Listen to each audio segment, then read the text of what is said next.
माध्यमिक शिक्षा मंत्री जी से प्रश्न पूछने का अवसर दिया। मेरा प्रश्न मंत्री जी से बड़ा ही सीधा था कि जितने भी सरकारी एवं जो अनुदान एडेड कॉलेजेस हैं, इंटर कॉलेजेस, वहाँ पे क्या साइंस स्ट्रीम की जो है वो शिक्षा उपलब्ध है कि नहीं, क्या सरकार को इसकी जानकारी है? मंत्री जी, आपके विभाग के जो अधिकारी हैं उन्होंने उत्तर जो है वो गलत बना के दिया। वो कहते हैं कि जी नहीं, हमें जानकारी नहीं है। नहीं है तो आप जानकारी लीजिए। अध्यक्ष जी, यह सरकार रामराज की बात करती है और जब बच्चों की शिक्षा की बात आती है, मैं बच्चों की तरफ से सरकार को 2 लाइनों में ये कहना चाहूंगी कि श्री रामचंद्र कह गए सिया से ऐसा कलयुग आएगा, मेरे नाम से सत्ता पाकर सबको आंख दिखाएगा, धर्मों पर लड़वाएगा और जाति पर बंटवाएगा, गरीबों के बच्चों की शिक्षा को रौंदा जाएगा। सुन लीजिए, गरीबों के बच्चों की शिक्षा को रौंदा जाएगा।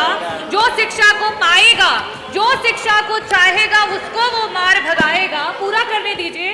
और ऐसा करके वैसा करके बस अपना मकसद पाएगा। मंत्री जी, बस अपना मकसद पाएगा।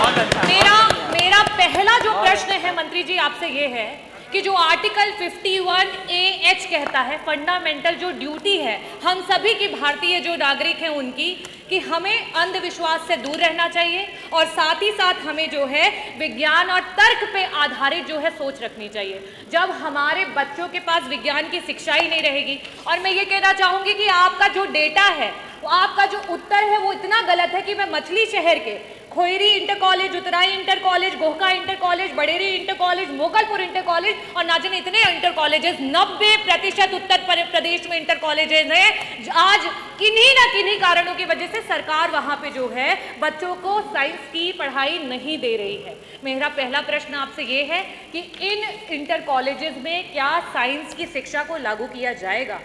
1982 से लेकर के जहां 22 लाख बच्चे होते थे जो 11-12 की पढ़ाई करते थे, आज वो 55 लाख हो चुके हैं। लेकिन आपके जो टीचर्स के पद हैं वो सृजन ही नहीं हो पाए हैं।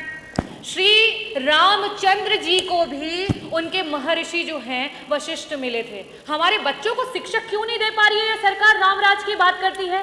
मेरा दूसरा बड़ा सटीक प्रश्न आपसे ये रहेगा कि 2017 से लेकर के अभी तक जितने भी हमारे प्रिंसिपल्स रिटायर हुए थे, इंटर कॉलेजेस में एक भी प्रिंसिपल नहीं पहुंच पाए। मंत्री जी, उनको पहुंचाने का काम करेंगी? विभिन्न जो हमारे क्षेत्र हैं उनके जो है टीचर्स नहीं अवेलेबल है, उनको पहुंचाने का काम करेगी? यहाँ तक कि इंटर कॉलेजेस में ग्रुप डी स्टाफ नहीं है, आउटसोर्सिंग पे नहीं है, परमानेंट तो दूर की बात है, क्या उनको वापस से देने का काम करेंगे?